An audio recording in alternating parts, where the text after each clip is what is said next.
My name is Ray Brown, and I am once again bringing you a lesson, hopefully, on the history of the church. We have made several before, and we're going to continue with our series today, and we're going to talk for a while about the so-called Dark Ages. This is called the Dark Ages by historians because for 600 years approximately, from the fall of Rome in 476 A.D. till basically Abelard in the middle of the 11th century, really nothing happened as far as the way of progress or going forward in the lives of the people of Europe. For example, you would have been much better off going to a doctor in ancient Rome about the time of Christ than you would be going to a medieval doctor in the 700s or 800s. Because medical learning had fallen back. They had regressed from any progress they had made under people like Galens and other earlier medical experts. And in the Middle Ages, it was basically superstition, and it was not unusual for them to prescribe spiders, ground up fried spiders, as some cure for an illness. And the barber shop of today came about during the Dark Ages, when a barber was both a cutter of hair and also a surgeon. I'm not joking. That red and white striped pole came from the white and the red of blood that let people know that you could go there and have surgical procedures performed on you. So it was a bad time, almost all progress stopped. For example, until the 1500s, the best roads in Europe were roads that were made by Rome 1,500 years before. 1,500 years before.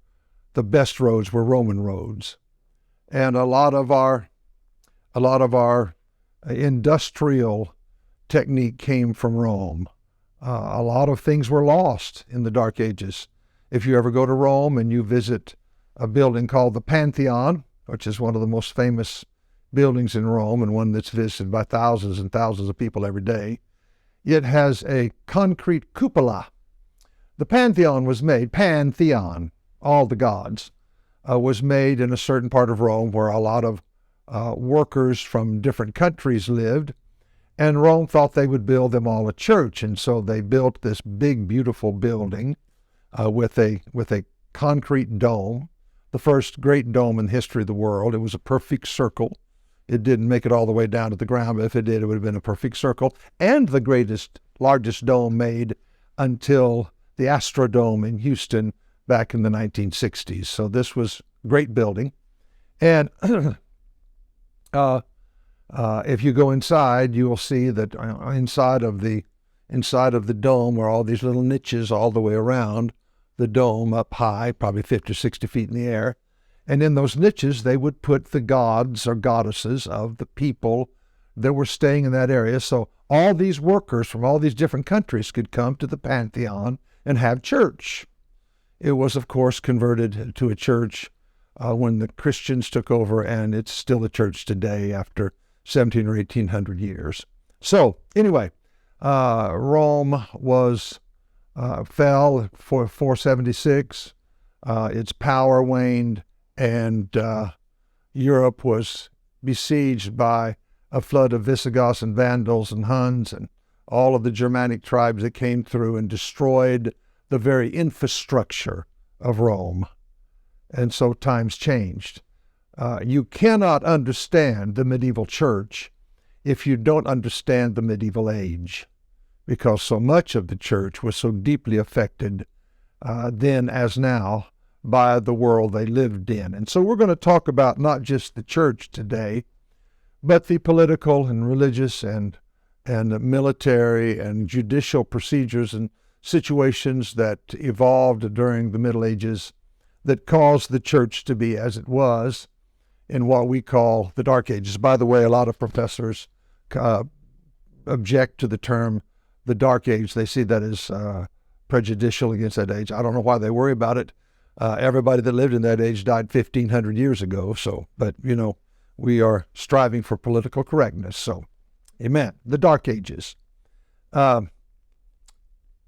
several events transpired during this very unusual time. All the order and all the predictability of the Roman Empire was gone, and that's what men missed the most, was the predictability, the certainty that if you planted a crop, you would live to see it come to fruition. If you had kids, you would see them raised and had hopes that they would grow up and be good citizens, and all of that was gone because you never knew from one year to the next who was the next great tribe was going to come through that was going to try to destroy or take or whatever. And so it was a time of great uncertainty, and that's what men missed the most, was the certainty that came about through the orderliness of the Roman Empire. Because of life in the Dark Ages, there were no schools, there was no scholarship, there were no libraries. All the libraries had been destroyed. Illiteracy was almost 100%. It was not unusual to go to a fairly large town and only 1 or 2 men in it would be able to read or write. So this was a time when all of the circumstances that we see as making civilization great was destroyed. People started living in their little villas. They started building walls. This was the time when every city had to have a wall. And the walls that we see today in some of those medieval towns in France and Britain and other places came about during the Dark Ages, when they had to have some kind of protection from the people that lived on the outside of the walls. The habit today of farmers living in the village and going out to the field to work came about because of the chaos of the Dark Ages. In America, for example, farmers usually live on their land. They have a farmhouse, a barn, other implements that they stay on the land. But in Europe, to this day, the normal procedure is for the farmers to walk to the fields because they got used to the habit of living in the villages where there was some protection, and there would be no protection, of course, in some isolated farmhouse. And so to this day, the habits of Europe were dictated by the Roman Empire and the Dark Ages that followed the fall of that empire. Now, this is a church history course. I'm not going to teach general history, but I think that we need to have some knowledge of what the world was like for us to understand what was going on.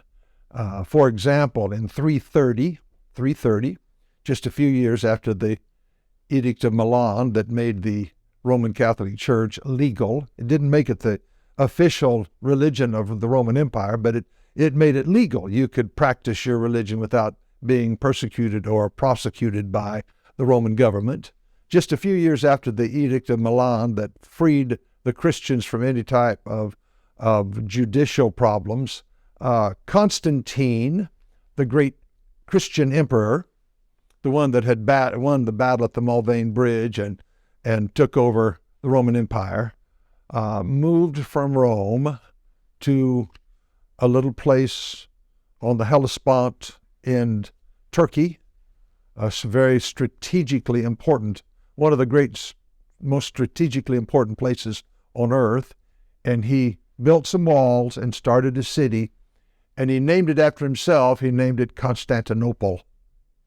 Before that, it was Istanbul. Today, it's Byzantium. Same city. Or maybe I got those backwards. Maybe it was Byzantium, then it became Istanbul. But it's not Constantinople anymore, but he founded the city. And when he left to found the city, he didn't plan on ever coming back to Rome. He took scholars and architects and engineers and people with him to build a city. And he got over there and he took some of the best soldiers of the Roman Empire with him, and it effectively divided the power of the Roman army. Part was in Byzantium or Constantinople, the other part was in Rome, and then of course it was scattered throughout the empire. And so the Roman Empire weakened itself when it started the city of Constantinople. And this would bear fruit just a few years later when in 409, Alaric came with the Visigoths and besieged Rome, and in 410 took Rome. And many said that probably wouldn't have happened if those Roman legions had been around to defend Rome. Instead, they were in Constantinople. So there's a lot of things happened in those days that we probably don't have time or interest. That's pure history, and we're working with church history. But anyway, he started a city over there, and it soon became, they built churches there, and Christian churches. And that, of course, was the start of the Greek Orthodox Church. Of course, for decades, centuries, they were in parallel with the Roman Catholic Church that was founded in Rome.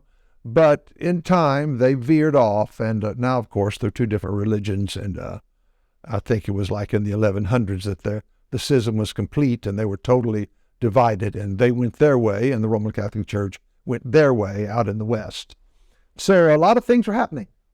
And Constantine soon died, and his successors came along, and the division of the Roman Empire was complete. The western part of the Roman Empire fell in 476, and the eastern part that was founded in Constantinople, now listen to this, did not fall until 1453 to the Ottomans. It lasted another 1,000 years. So it could be accurately said that the Roman Empire really lasted until 1453. It's a Western prejudice that sees that as unimportant. It was very important. And the laws of Rome and the teachings of Rome and the education of Rome and scholarship of Rome continued for another 1,000 years in Constantinople. So what happened when Rome fell? And we're dealing mainly with the West. That's where the Christian church was its strongest and where most of us get our roots, both ethnically and religiously. What happened in the West was that the boundaries of the empire were pierced on a dozen fronts, and these primarily Germanic tribes that had tried to become a part of the Roman Empire flooded the borders, and as I said, Alaric came in 410. Many followed, and they ravaged what we call the Roman Empire. The orderliness, the dependability was all gone, and soon little kingdoms began to spring up based upon usually the head of the German tribe. And a lot of the nations that we know well, like the Belgians had their little German tribe, and they founded the country of Belgium, and the Danes, and God only knows who else. The Anglo-Saxons went over to Europe, and they founded a nation over there that became England. And, of course, the Gauls had already established themselves in France for many hundreds of years. France was called Gaul instead of France. They went across the Mediterranean and invaded North Africa, which you have to remember was a great Roman colony at the time, very wealthy. They were the breadbasket of Rome. You can go there today and see Roman amphitheaters and Roman aqueducts, and today, I've seen them myself. You can go there and see the ruins of what the Romans had, and they had a great empire in North Africa. And so they invaded there, especially the Vandals. Matter of fact, the great Roman scholar Augustine was dying in the city of Hippo, as the Vandals were trying to breach the walls and trying to tear the city up. And when they would come in, they'd take all the gold, they would free all the slaves, they would steal everything, they would rape all the women they wanted to, kill all the people they wanted to. We call them, the word vandal comes from them. And they would destroy the cities, and some of those never came back. They never were reintroduced. They never were strong again. They fell into barbarism, like Europe. Barbarism. There were a few little isolated places where Roman learning continued. Believe it or not, one of the great places was Ireland. It was off the coast, and it was not politically important. It wasn't rich, and so it was spared the interest of the barbarians. And those people set off the coast of Ireland, and they copied books, and they introduced themselves to scholarship. If you ever want to see a great book, go to the University of Dublin, in Dublin, and you can find the Book of Kells. I've seen it. Beautiful book. They not only copied, but they artistically decorated the books. And so they were beautiful, beautiful books.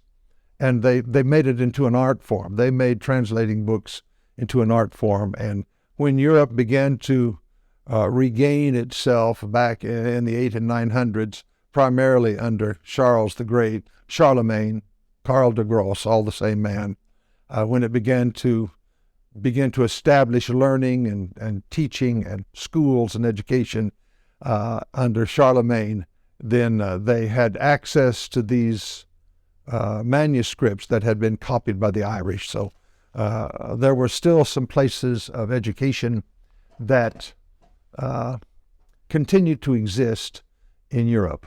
But basically it fell into politically it fell into barbarism. It fell into chaos.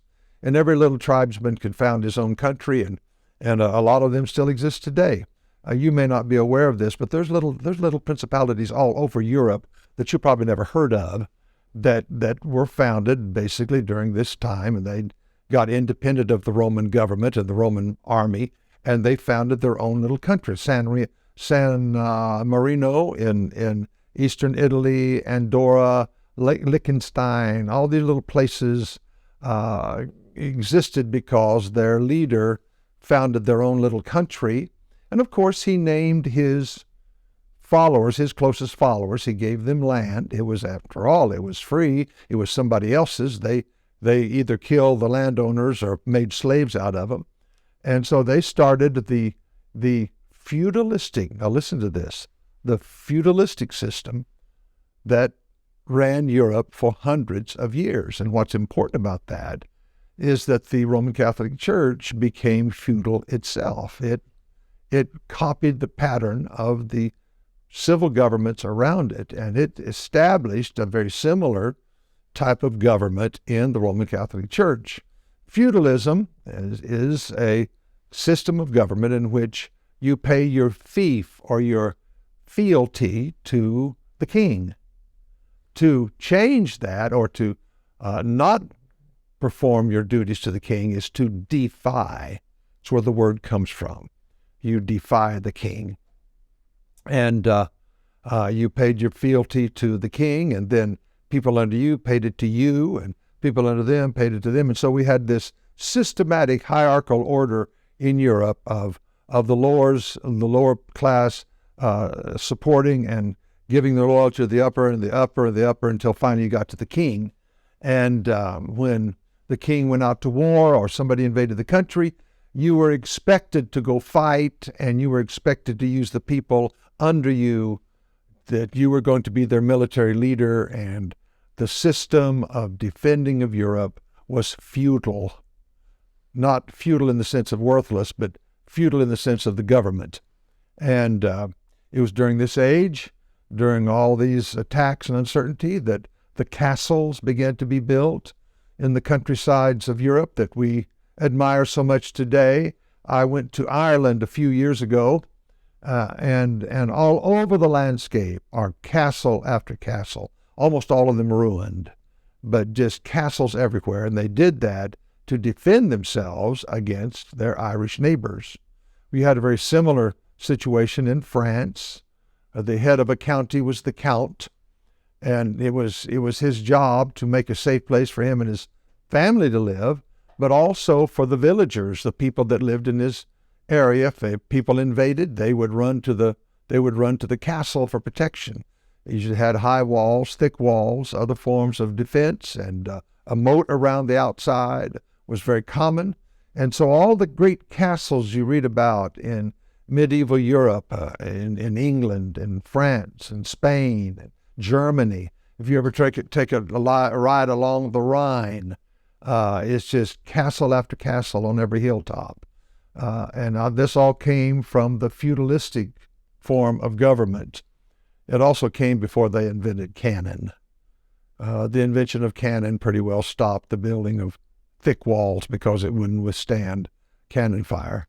But for 700 or 800 years, these people that lived in the chaos of the fall of Rome built themselves castles to protect themselves. Now, I'm going at length in this, and I realize this hadn't got much to do with the church, except that it created an atmosphere in which the medieval church existed. As I said before, learning stopped, education stopped. The doors to the colleges in Rome stopped. Doctors just said, "I'm a doctor," and they started treating people without any education. The barbers did the surgery. It was a very chaotic time. And that chaos transferred to everything but the church. The church. In all of this chaos that you find in medieval Europe, the one institution that stayed solid and true was the church. The priest of the local church was many times the only man in the village that could read or write. It was his job to record births and deaths and marry the young couples and baptize their kids and bury their parents. He was extremely important in those medieval ages.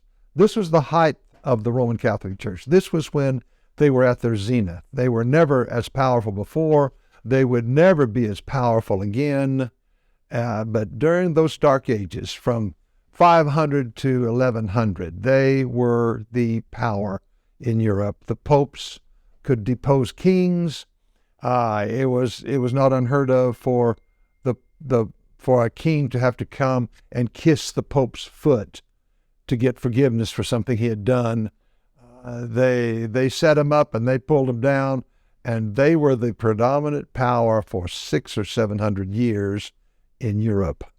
In our next lesson, or maybe the end of this one, we'll start talking about the circumstances that arose when learning and education and humanism basically began to rise in Europe under Charlemagne and others, and especially in the latter part of the 1000s, the 1100s.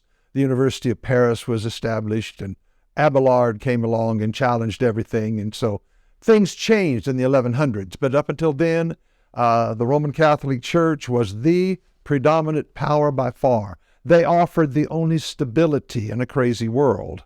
If you really wanted stability, then you joined a monastery. Monasteries popped up everywhere. There were hundreds of them in England alone. And what they did is they offered a sanctuary to people. The women had their institutions and the men had theirs, and of course they were not together. But they would farm the land, and they would make beer and wine. They would do all the work and labor that was needed in the villages in those days. The handwork was all done by the members of the monastery, and many of these places became very famous, very large, very rich. Lindisfarne in northern England was wealthy place. People would come for thousands of miles around, hundreds of miles around, and they would not just want to go to school there. They would want to live there. They would buy a house, build a house, and because it offered a sanctuary, it offered security. And we can't imagine in this age of plenty how desperately men loved security, but they wanted to be safe. They wanted their wives and kids to be safe, and they saw in these monasteries safety. And so these were the founding points of many of the great cities in Europe today. They started with a monastery, and then people came, and they would send their kids, and the kids would marry a local girl in the village, and their parents would come, and it grew into a city. And so the monasteries offered security. Their orderly way of life, their set hours of the prayer during the day, the saying of vespers at night, all the things that they offered to people appealed to them because they missed the security that they used to find in the Roman Empire, and now they found it in the monasteries.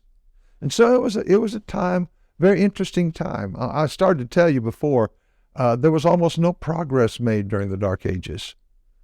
That cupola in the Pantheon was made of concrete. There were no other concrete structures for 700. 1,000 years, 1,200 years. They forgot how to make concrete. The knowledge of how to make concrete was lost in the chaos of the barbarism, chaos of all the risings and fallings of the governments in those days. Men forgot how to do things, and so they, other than the invention of the windmill in Holland, there was no industrial advance. There was no if they would have continued in the course of Rome, there would have been great advance, because Rome was always doing things and finding things, inventing things. But that all came to a halt because there was no education, there was no engineers, there was no structure for men to build around. And so and I'm saying all this to say that the Roman Catholic Church became the all-important institution in those towns. If you ever go to France and you visit the great cathedrals of France, like Rouen and Chartres, and of course Notre Dame de Paris, and all these great buildings you can go to, they don't have an architect's name on it. They don't have a builder's name on it. The people went together collectively. They saw the building of those cathedrals as an establishment of stability and order. They loved it. They wanted it. And so they would go together as a town. Small towns built small churches. Big towns big churches.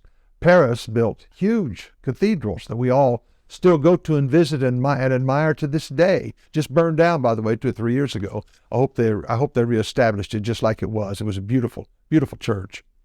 And all of that had to do with their attitude. Well, the Roman Catholic Church offered people stability. Many times the only leader they could depend on to meet the barbarians when they came to the city gates was the bishop or the cardinal. They would meet them, ask for peace, ask for something. They wanted to be left alone. And so it was the only authority in sight. And we lose track of what it was like in the Dark Ages. Most people never met more than 2 or 3 miles away from the place they were born. There were towns maybe 10 miles away that didn't even know there was another town 10 miles away. There was no trade. There was no industry. There was no interchange. You lived in your little village and you died in your little village. You met your wife, you married, you had kids, and you died in this little town that was, it wasn't unusual for towns 5 miles away to have a different language. Languages evolved then. They're still evolving today. Languages evolve, they change. New words are added, old words are dropped, and they change. And so it was not unusual because of the isolated nature of all the towns and the lack of good roads, for example. It was not unusual for people to never venture anywhere from where they were born. And so it was isolated, and it was xenophobic. They didn't trust strangers. They didn't want to go. They felt security. That's the key word. They felt security in their little towns and in their little churches. And the priest was a hero to them. He was a great man. When he died, Rome would appoint another priest, and hopefully he would come in there and also do a good job. And he, priests were appointed for life. They didn't travel around. They went to a parish and they stayed there till they died. It's not unusual to see a series of priests buried in the walls of those churches that cover a span of 500 years. I've seen them. They would stay till they died. If you got appointed as a young man, you could stay in as the local priest for 50 years. So that was the life that they lived, and all of that bled over into the church. The level of ignorance that was exemplified in the Catholic Church and in its followers was unbelievable. And as time passed, there were several institutions that started in the Dark Ages that had a great influence on the later church. And one of those things was they started asking primarily their rich parishioners to offer a donation, a bequest at death to the church, to help the church and to stabilize the church and to give it a little financial backing. And so it was not unusual for rich patrons, sometimes even poor ones, to give what they had to the church at the moment of death. They said it would ease their passage through purgatory, make heaven a little quicker for them. This, by the way, was the forerunner of the indulgences that almost destroyed the Roman Catholic Church in the 1500s. And they would ask their parishioners to make a donation of land, and it didn't have to be much, maybe 3 or 4 or 5 acres they would give to the church, but the church was like the black hole. What went in never came out. And so you can see in the passage of generations, the passage of centuries, the church got richer and richer and richer in land. And in those days, of course, land was the ultimate source of value. And they got more of the county and more of the countryside and more of the land as more and more people died. And they granted the church these bequests. And in time, the church was incredibly wealthy. By the 1400s, now listen to this, by the 1400s, almost half of Europe was owned by the Catholic Church.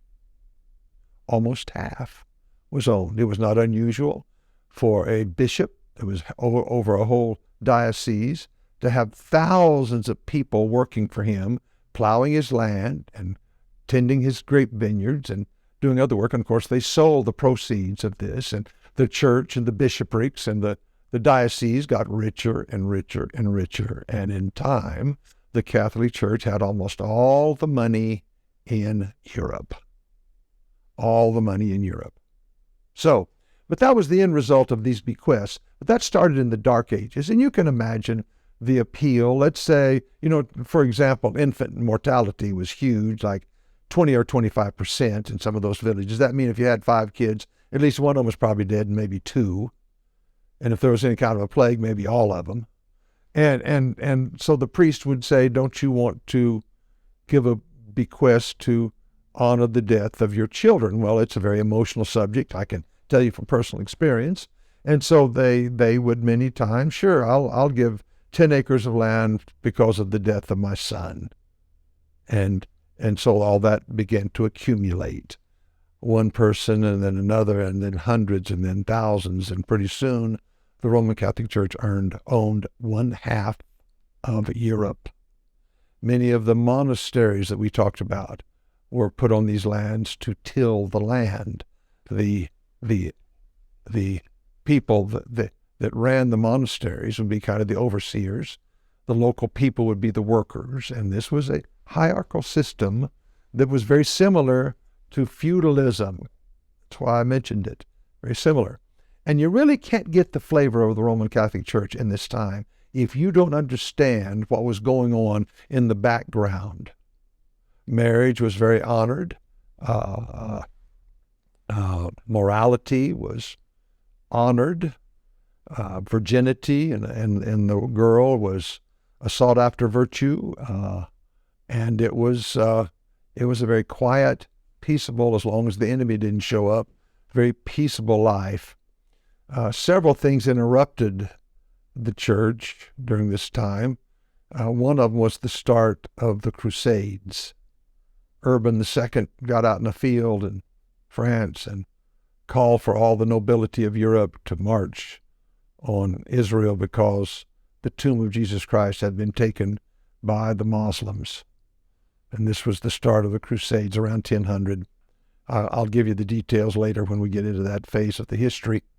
But that interrupted several things.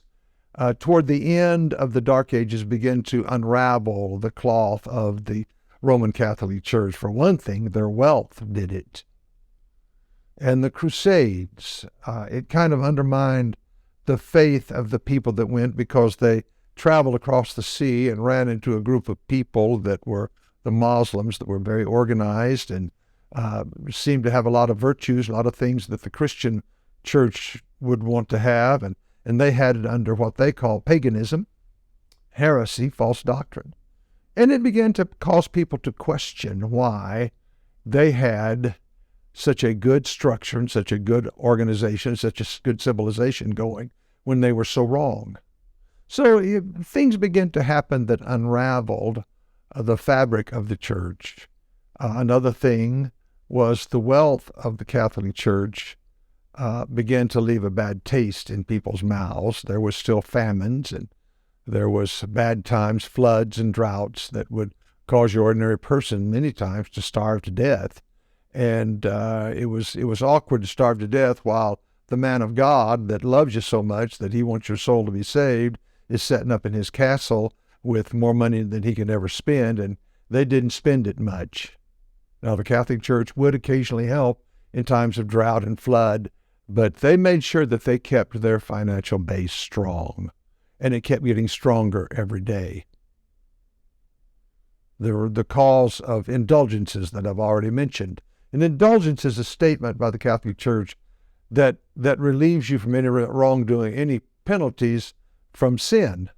If you've done something wrong, the quoting of the indulgence that Martin Luther was the cause of the Protestant Reformation, one of the causes, was it said, if you've done anything wrong, the gates of hell will be locked, the gates of heaven will be permanently opened, and if you do anything in the future, this indulgence will cover that too. So that was a get out of jail card free. That meant you could go ahead and sin, and this indulgence would cover any future sin. And you didn't have to be a genius to be saying, now wait a minute.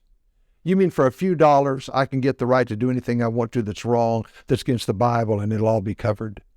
And so men began to question the Catholic Church. It was a great institution. Of course, the schism didn't help, where you had two popes claiming to be the Pope, and sometimes, occasionally, they had three.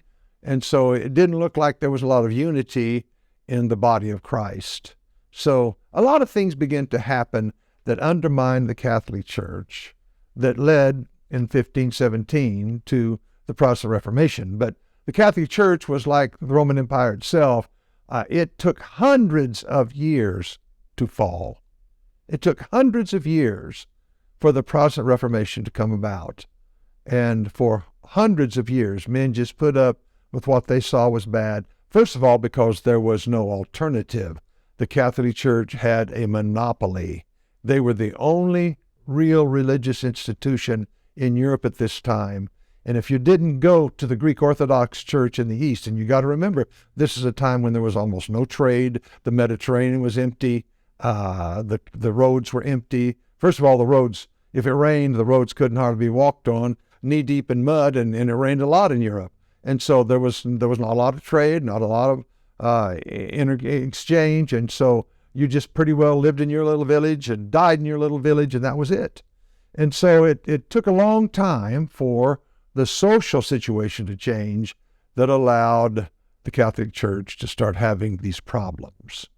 So the Dark Ages was the greatest time as far as their power, as far as their organizational structure, as far as their ability to control the lives of people. There's never been a time like the Dark Ages for the Roman Catholic Church.